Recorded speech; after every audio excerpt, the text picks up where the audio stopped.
Do you know what one of the worst things is when I go into somebody's home? I see that they've replaced their kitchen countertop. And I look at it and I think, oh my gosh, you've spent thousands of dollars on that and it looks terrible.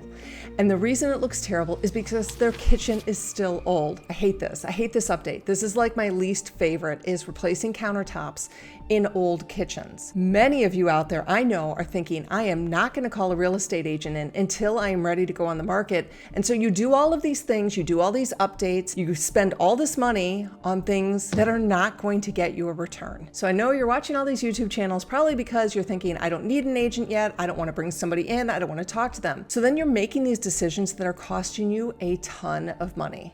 Now, if you're in that category where you're maybe, 12 to 24 months out, and you're thinking, I need to get the home ready, I need to get it updated, this video is going to show you exactly what you need to know, how much you should spend, and what you should update if you are thinking about selling. So the biggest question I usually get from people is, should I? Should I paint? Should I update my kitchen? Should I update my bathroom? And my answer is always this. It depends. After that answer, I will say it depends on this, and this. And in this video, I'm going to actually show you what it depends on. I have a quiz that I've created. This is a proprietary tool that I have created. It's in my seller's planner and my playbook. And this is something that's going to show you exactly the category that your home is in. Because as I was really trying to come up with something, an idea on how I could explain this to sellers without necessarily having that agent in, I realized there are probably 5 categories that I can put your home into, different condition levels.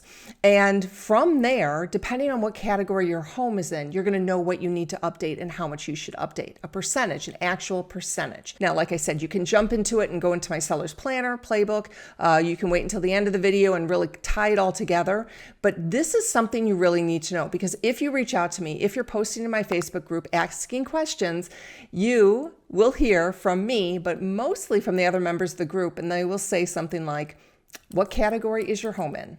So this is what I'm going to explain to you today. Like I said, there are 5 categories that your home can be kind of grouped into. The first one is restoration required. Now, restoration required is kind of my lowest level of category of home. And this is where I'd put a home that is really, truly a full gut. Like everything needs to be replaced. But not only is it dated. So if you're dated, you're not in this category. But if you are dated and you haven't done any mechanicals, you haven't done your roof, it's really not a livable home, this is the restoration required. This is usually like a home that an investor is going to want, or you're probably just going to have to price it low in order to get it to sell. Now, when somebody comes to me and their home is in this category, I'm telling them, don't put any money in. I mean, you can put a little money in, but most likely somebody is going to come in and probably spend $100,000, $200,000 to completely do the house all over again. They're going to do the roof, they're going to do the mechanicals. So if you are in restoration required and you say to me, should I put a new roof on? I'm probably going to say no. If you say, should I get a new furnace? Again, I will probably say no. And the reason is because those updates most likely will not get you a return. Now, those updates even will not get your home sold. Many times I talk about like what is going to get your home sold. And sometimes in a couple of these categories that could get your home sold. But when you're in restoration required, if you have not done any work over the life that you've lived in the home, this is kind of a big deal. And I don't want you spending tens and hundreds of thousands of dollars just to get your home ready to go on the market. Because first of all, if you had had the money while you were living there, you would have updated these things ongoing, right? So there's a good chance that if you're in restoration required, that you may not have the money to put into all of these updates. So this is where I get people who call me or email me and they say, we really don't have the funds, but we really need to update. That is absolutely when I want you to stop. If you are in restoration required, I want you just to stop. And I want you to think about talking to an agent before you spend any money at all. Okay, that's really important. Now, you also need to understand your pricing for your home, because if you're putting a $20,000 roof on, you may not get any more for your home. Again, this is the category where I see the most sellers get worked up and embarrassed because their homes are not in great condition. And if that is the case, I need you just to stop, because you're going to cost yourself more money in the long run. You might be embarrassed, but getting to the finish line and selling your house is not about your pride or your ego. It's about the net that you're going to put in your pocket when you walk out of that closing. So it's incredibly important with restoration required that you are talking to somebody. You are not putting any money in unless you absolutely know what you need to do. I will tell you, the one thing you can do if you are in restoration required is you can fix anything that's like seriously, obviously broken. Anything that's a safety issue, I would fix that. Anything that's a water issue, I might fix that unless your home is a tear down. And the other thing, which I'm always going to tell everybody in all 5 categories, you have to be cleaning. So there is so much benefit that you will get from cleaning the house. Like that will go a long, long way when a buyer comes in. So if things are broken and it's clean, it's better, because if it's dirty, then they're thinking there's a lot more here than I'm even seeing. So restoration required, you've got to have an agent in before you actually spend a single dollar. Make sure you know what you're putting your money into. Okay, the second level I'm going to be talking to you about is the concealable condition. Now, I'm going to say that there are a lot of you who are probably in concealable condition. And this means that you do put some money into your home a little bit here or there over time. Maybe the landscaping has gotten old, or maybe there's some mechanicals that you haven't done, maybe old furnace, old roof, old windows, and it's probably dated. So you probably have originals. You have original kitchens, original bathrooms, and there are some things that you're keeping up, but the home is livable. As opposed to restoration required, like most people would be like, I don't know if I can even live in this home. Concealable condition is where it just needs a gut, but you have done a few things in this area. Now, if you are in this category, a lot of what I said about restoration required also pertains to concealable condition, except I do want you to make the home look a little bit more presentable. As I always talk about, it's fake it, take it, make it, right? You're going to fake the way the house looks, you're going to take great pictures, and you're going to make the money when you close. So when you are in this position, I need you to really be looking at what is going to get you the biggest bang for your buck. The biggest bang for your buck is painting, hands down, no question. That is what's going to get you the biggest return. These colors, you have to pick them right. You have to do them correctly. Again, that's in my planner if you need it. I have a whole list of paint colors in there that you can kind of take a look at and decide what's going to work best in your home. Now, painting, the other thing about painting is that it makes the house feel fresher. So if you've combined the painting and you've combined the cleaning, you are going to be in really, really good shape. Like, even if it's dated. So I want you to really be thinking about, okay, we need to fix anything that's broken. Definitely anything that's broken. So this is where you really might have to do some work in there. Again, if you're in concealable condition, this is where I find most people are putting money into things that they shouldn't, because you might have one spouse who's always been harping on the other spouse saying, we should have updated our kitchen years ago, and now people aren't going to buy our house because our kitchen isn't updated. So one spouse is saying, we need to put in new countertops, and their spouse is like, I don't want to spend any money on that. And the other spouse is like, we need to do this. I know we need to do this because everybody wants an updated kitchen. Putting in new countertops is not updating your kitchen, because you still have smaller cabinetry. You still have older cabinetry. You have older appliances. So again, this is really where you need to be getting an agent in to understand, is it going to give you a return when you go to sell? Again, in my planner, I've got all the stages and all the months of what you should be putting your money into and what is going to give you the biggest return when you go to sell your home. The other thing you can really do in here is spend money on lighting, like easy lighting, simple lighting, and you have to declutter. The concealable condition is where I see a lot of people have very disorganized homes. They have cluttered rooms. They maybe are holding on to things longer than they should have. So you really need to be thinking about, how are you going to declutter? And I want you to be taking it slow. I want you to be taking it 10 minutes a day until you can do 20 minutes a day. And then maybe you can do an hour a day. Don't start too much, okay? Just try doing a little bit at a time. I know this is overwhelming. Now, what I'm going to tell you is that any home is going to sell for a price, right? So you're watching my video, you're thinking, I don't want to do all that. I don't need to do that. Nobody's going to care. That's fine. You don't have to believe what I'm saying. Then you're going to price your home appropriately. So what that means is you're probably not going to get as much for your home as you're looking for. So again, you don't have to do all this stuff. You just have to be realistic in your expectations. Because if you're leaving new appliances and a bad roof to your new buyers, they're going to account for that in the sales price of the home. So I want you to be very, very careful in what you are deciding you are going to update in this area before you put money into it. But this is where you can make the home look a little bit better and maybe get a little bit more of a return return on every dollar that you put in. So maybe you guys are thinking that this is too much work for you. You don't know what to do. You don't know where to go. You don't know how to get help. And you're just overall confused. Well, that's where I come in, and that's how I can help you. So me and my daughter Lisa work on this every single day, and we are finding agents for you. We are finding agents across the whole country in any town for you who are the best, who are not going to know exactly what I'm talking about here, but they are experienced enough to walk in to your home and tell you,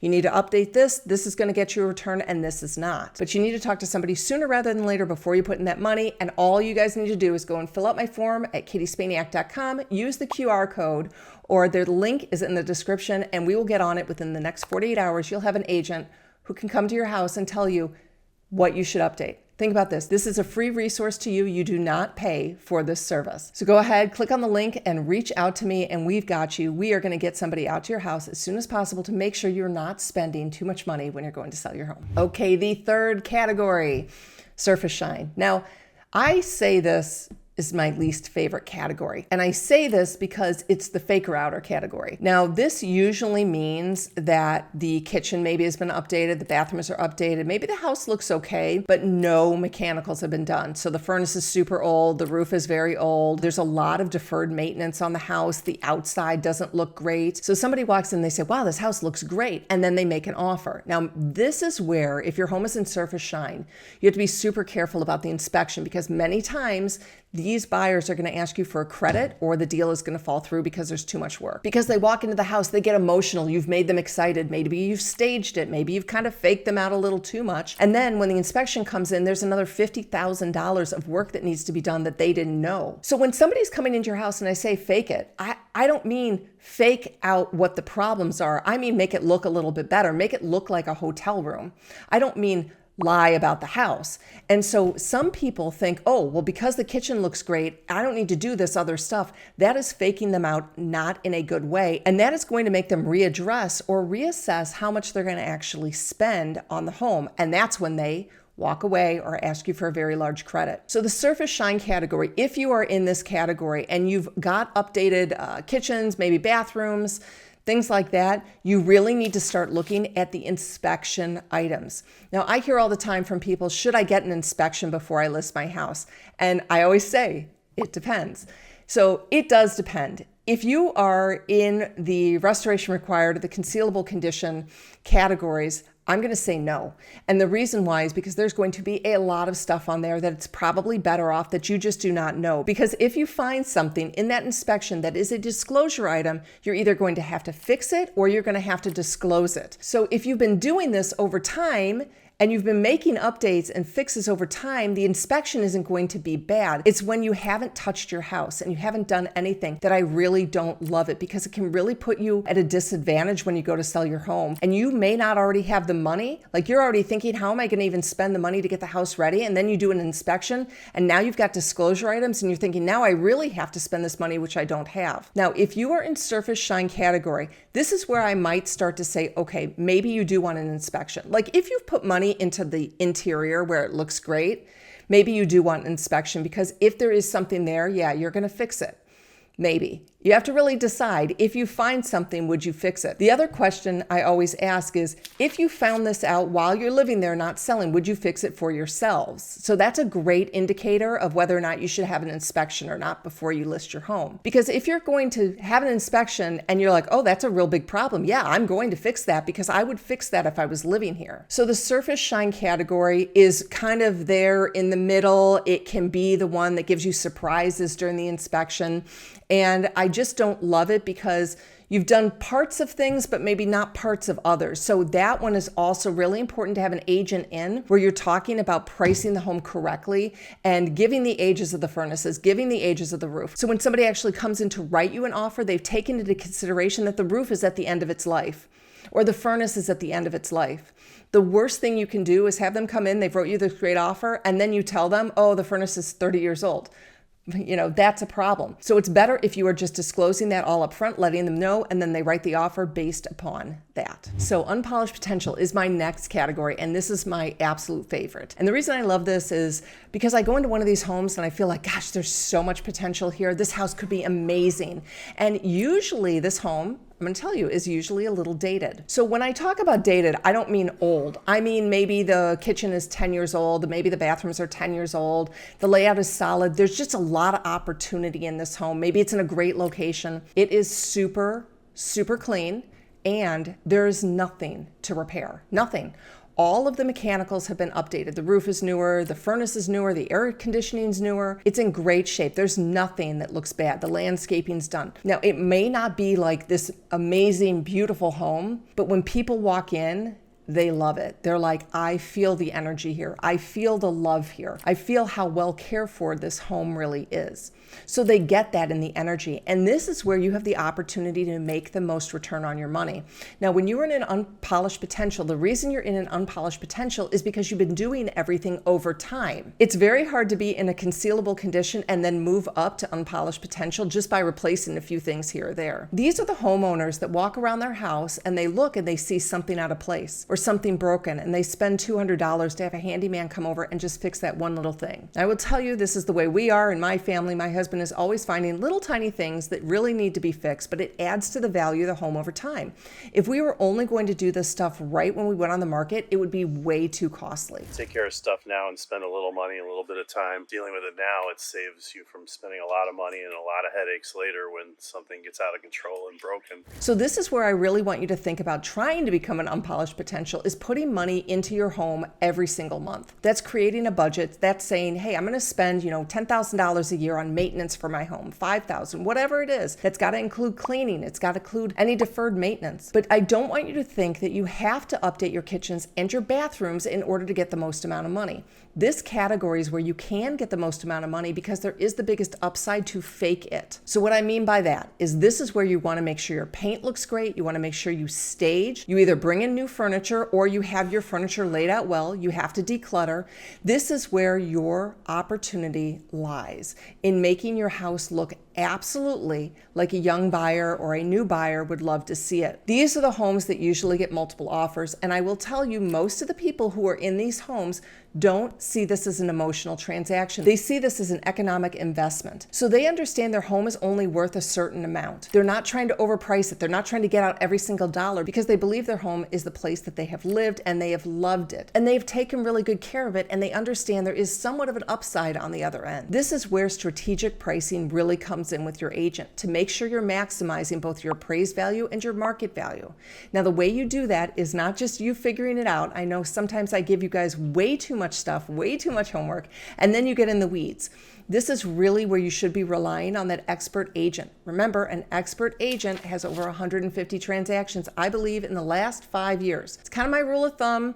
Can be a more, can be a little bit less, but you definitely, once you have that experienced agent in, that person is going to be able to give you these numbers and tell you about strategic pricing and is going to be able to help you get the home ready for sale. So while Unpolished Potential is definitely my favorite, you have the most upside, I still don't want you to overspend when you get your home ready to sell. Do you know that only 26.2% of you who are watching my videos have actually subscribed to this channel? I want to make sure that you are getting all the information that you need in order to sell your home for more money, especially stress-free. So go ahead and hit the button. Help me get to 100,000 subscribers this year alone. And the last category is modern move-in. Now, there are only a certain few people that can be in modern move-in, and those are usually people who really understand aesthetics and flow and design and furniture placement and interior design and decorating. Now, these are people who took their unpolished potential home and elevated it into be a trendy home with great furniture that looks really, really good. Now, these people are very aware of the product that they have. These people also try to get out every single dollar that they put into it for the most part. But I'm telling you, most modern move-ins will not get out all the money that they're putting into it because they usually are over-improving. Maybe they've added a home theater. Maybe they've added a beautiful outdoor fireplace setting. Maybe their furniture is really, really high-end. So the modern move-in are the homes that sell, and they sell quickly. Unless, of course, if they're overpriced. Because if they're overpriced, there is a good chance that they will sit. Now, I want you to keep in mind that if you have a modern move-in, yes, that is where you might be able to hold out for that high number when you go to sell. But you need to be very, very careful. You need to understand your market. You need to understand if it's going up or down. And you also need to come to the realization that every dollar that you put in, you might not be able to get out because your buyer sets the market and not you. By having a list of everything that you've put into the home does not necessarily mean that's what you're going to get out. And buyers will see that. So if you are a modern move-in, your home is probably ready to be photographed right now. Look around. I'm guessing that your home looks great right now. You guys know who you are if you're a modern move-in. Your colors look great, your furniture looks great, and you don't need any staging. You certainly don't need a real estate agent to tell you where to put your furniture because you've already done that. So again, modern move-in, if you're in one of the lower categories, I do not suggest trying to spend to become the modern move-in if you're going to sell your home. Now, if that is ideally what you're looking for to be, you're going to be spending quite a bit of money over the course of your home ownership. But that's okay because you live there and you love it. Okay, so now I've gone through the 5 categories. You may know your category already, but like I said, it's in my planner playbook. You can go ahead and download that and take the quiz. And the quiz is going to add all that up for you. In addition, what's going to be in there is it's going to show you exactly how much, what percentage you should put into your home if you're getting ready to sell based upon what your home is worth. I got a whole calculation in there. Remember what I said. This is all stuff that I've created. You're not going to find this stuff anywhere else. No other agents are going to talk about it with you. So if you bring an agent into your home and you say, oh, my home is restoration required or it's unpolished potential, they will literally have no idea what you're talking about. But here's the thing. Great agents all understand the concepts that I'm talking about. They understand where you're going to make your money and where you won't. So while you do not need to explain this to your agent, you do not need to necessarily share this video with them, they will know that. They should understand this as well. So as I said, I created this quiz. I created these categories because when somebody says, should I? And I always have to say, it depends. Should I paint? Should I update? Now you understand. It depends. It depends on what category your home is in. It depends on how old your kitchen is, your bathrooms, your roof, your furnace. It all depends. So this video has kind of pulled it all together for you to figure it out and to make sure that you're going to sell your home for more money. Definitely stress-free. Now, remember, I've got so many free resources for you. I have my Facebook group for you. We are at 5,300 people in there right now. That is an engaged community where you can post your pictures of your home. You can ask about questions. Should I update this? Should I stage this? Our group is really good. They get a lot of information, but this is where you can come and connect with me as well on a personal level. I pretty much know everybody who's posted in there, and I try to make sure I'm commenting on every single post. We also have my Find an Agent where we are going to find you a Truth Certified Agent. Now, the Truth Certified Agents meet all of my 5 criteria, which is making sure their experience is strong, their marketing, their listings, their team support, and just going with our gut feeling as well. These agents are strong, they are reliable, and when you ask me for a Truth Certified Agent, you are going to get access to my full Sellers Vault. Now, my vault is all of my videos that are searchable. So if you want to know how to stage, all you got to do is type in staging. If you want to know what price your home should be, you just type in pricing. This is going to be all accessible to you. In addition, I have a live monthly Q&A session with me and my daughter Lisa, where we will help you and answer your questions personally on a Zoom call live. So we have a lot of free resources for you. No matter where you're at in your journey, I know that we can help you anyway. I want to be your partner. I want to be your guide and your resource. And I want to help you sell your home for more money, but especially stress-free. I'm Kati Spaniak, and this is Truth in Real Estate.